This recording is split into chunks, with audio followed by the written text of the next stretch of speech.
Hello guys, this is weekend you watching learn with fun. So friends, जो हमारे this video is on the linear equation two variables, जिसको हम कहते हैं हिंदी में दो चर वाले रैखिक समीकरण। सो फ्रेंड्स, आइए हम इस ये जो चैप्टर है क्लास 10th के थर्ड चैप्टर है, ये एनसीईआरटी के अकॉर्डिंग। इस चैप्टर में बेसिकली हम लोग सब कुछ पढ़ेंगे, उसके बाद क्वेश्चन सब कुछ सॉल्व करेंगे। सो फ्रेंड्स, आइए हम देखते हैं इसका लीनियर इक्वेशन इनटू वेरिएबल्स, जो ये वर्ड है या जो ये वर्ड है दो चर वाले रैखिक समीकरण। पहले इसके हम मीनिंग समझते हैं। वर्ड इसकी जो ये वर्ड है, जो सेंटेंस पूरे लिखे हुए हैं, ये जो इनके हम मीनिंग समझते हैं, इसका मतलब क्या होता है। हिंदी और इंग्लिश में दोनों हम समझेंगे। फर्स्ट थिंग इज दैट हम लोग वेरिएबल्स के बारे में बहुत सारे लोग जानते होंगे, लेकिन बहुत सारे लोग नहीं जानते हैं। तो वेरिएबल्स के बारे में जानना बहुत इंपॉर्टेंट है, जिसको हिंदी में हम चर कहते हैं और इंग्लिश में वेरिएबल्स कहते हैं। तो आइए हम जानते हैं वेरिएबल्स क्या होते हैं मैथ्स में।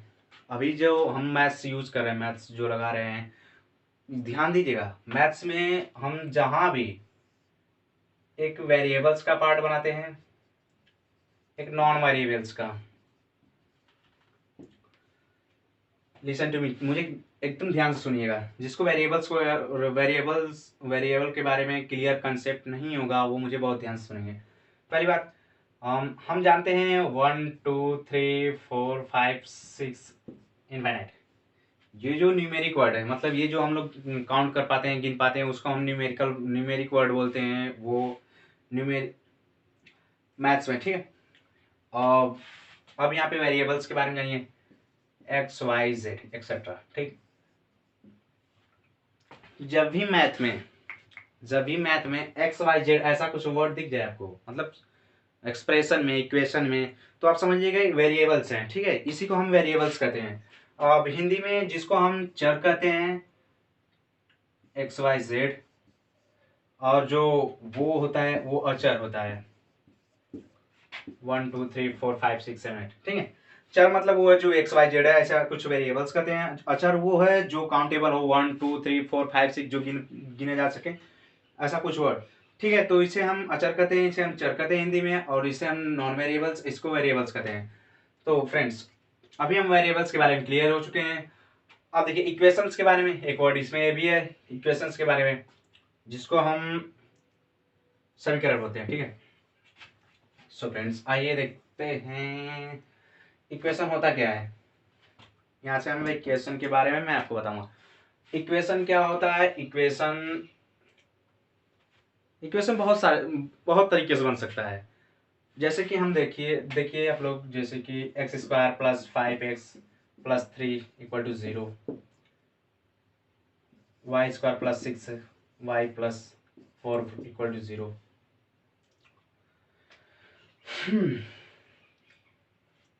हिंदी में ये समीकरण, ठीक है। हिंदी में इसे हम समीकरण कहेंगे। अभी क्लियर नहीं मैं कुछ बताया हूँ, आप लोग ध्यान दीजिएगा बस। इक्वेशन ऐसे भी होते हैं, 3x plus 4y plus 9 equal to 0, ऐसा बस, ठीक। पिछली क्लास में अगर आप लोगों ने पढ़ा होगा या फिर अच्छे से फोकस किया होगा, तो इस तरह के इक्वेशंस आप लोग को देखने को मिला होगा, जैसे कि x square plus 5x plus 3, ऐसा कुछ इक्वेशन तो देखने को मिला ही होगा। अगर आप पढ़ने उड़ने वाले हैं तो ठीक है, थोड़ा बहुत पढ़ते होंगे तो ऐसा इक्वेशन देखने को मिला ही होगा, ठीक है फ्रेंड्स। तो हम देखिए इस इक्वेशन हम बहुत तरीके से मैथ्स में बहुत तरीके से लिखे जा सकते हैं, लेकिन हम लोग को पढ़ना क्या है। पढ़ना ये है, जो हम लोग को ऐसा इक्वेशन पढ़ना है जो टू वेरिएबल से, देखिए दो वेरिएबल से मिलकर बनाओ, ठीक है। लाइन का ऐसा इक्वेशन, मतलब किसी भी रेखा का ऐसा समीकरण जो दो चर, इंग्लिश में बोले तो दो वेरिएबल्स मिल के बनाओ। तो देखिए इसमें ये जो पहला इक्वेशन है, ये एक्स एक्स, मतलब इसमें वन टाइप वेरिएबल्स जिसको एक्स कर रहे हैं। सेकेंड इक्वेशन देखिए वाई वाई, इसमें वन टाइप है, मतलब एक वेरिएबल्स। हम लोग को दो वेरिएबल्स वाले समीकरण को पढ़ना है या फिर इक्वेशंस को पढ़ना है। फिर इसमें आइए आप देखिए पहले 3x प्लस, देखिए इसमें एक दो वेरिएबल्स इसमें मिले हैं, ठीक है। इसको मैं क्लियर लिखता हूं कहीं, एक मिनट, जस्ट मिनट, यहाँ लिखता हूँ, ठीक है। क्लियर यहाँ पे लिखता हूँ, 3x plus 4y plus 9 equal to 0, ठीक है।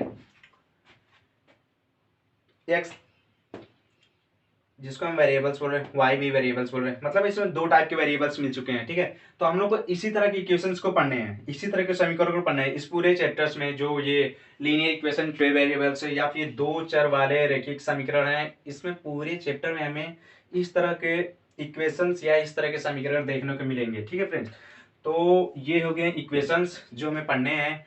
अब लीनियर मतलब समझिए लाइन का मतलब रैखिक, यहाँ पे खुद एक लाइन के समीकरण को या फिर एक लाइन के लीनियर इक्वेशन मतलब एक लाइन के इक्वेशंस को हम लोग को स्टडीज करना है, या फिर एक लाइन नहीं, बहुत सारी लाइन्स हो सकती हैं, बस लाइन्स के इक्वेशंस को स्टडीज करना है। और फिर जिसको हम हिंदी में बोलते हैं रैखिक समीकरण, मतलब एक रेखा के समीकरण के बारे में पढ़ना है, ठीक है। देखिए हिंदी और इंग्लिश में मैं मेरा हिंदी बहुत ज़्यादा स्ट्रांग नहीं है, तो इंग्लिश बहुत अच्छे से बता पाऊंगा, लेकिन मैं कोशिश करूंगा कि आप लोग को हिंदी मतलब यूपी बोर्ड वाले जो हैं वो भी समझ जाए, ठीक है।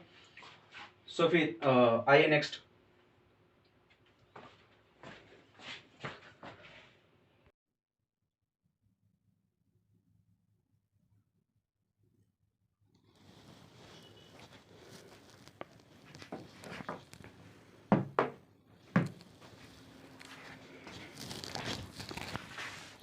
है गाइस, जैसा कि अभी तक मैं आपको जो बताया हूँ वो वेरिएबल्स के बारे में बताया हूँ, वेरिएबल्स के बारे में, इक्वेशंस के बारे में, जिसको हम हिंदी में कहते हैं चर और इंग्लिश में कहते हैं वेरिएबल, ठीक है। समीकरण के बारे में बताया हूँ और कुछ ज़्यादा कुछ नहीं बताया हूँ।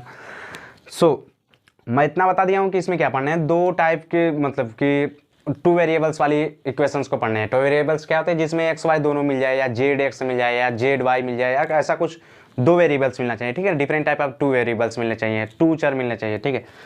तो आइए फिर हम आपको कुछ और इसमें समझाते हैं। सो फ्रेंड्स, समीकरण हो गए, लीनियर इक्वेशन हो गए, जो इसमें क्वेश्चंस टाइप होते हैं। जो एक्सरसाइज हमारी स्टार्ट होती है वो किस तरह से स्टार्ट होती है, तो आइए हम पहले ये बताते हैं। जैसे इक्वेशंस, आपके पास कोई भी इक्वेशन, सपोज दैट कोई भी टू वेरिएबल्स वाले इक्वेशंस आ जाते हैं, दो चर वाले इक्वेशंस, दो चर वाले समीकरण आ जाते हैं, ठीक है। तो जैसे कि अगर मेरे पास 4x + 5y + 3 = 0, अब क्वेश्चंस क्या है उसके क्वेश्चंस क्या है,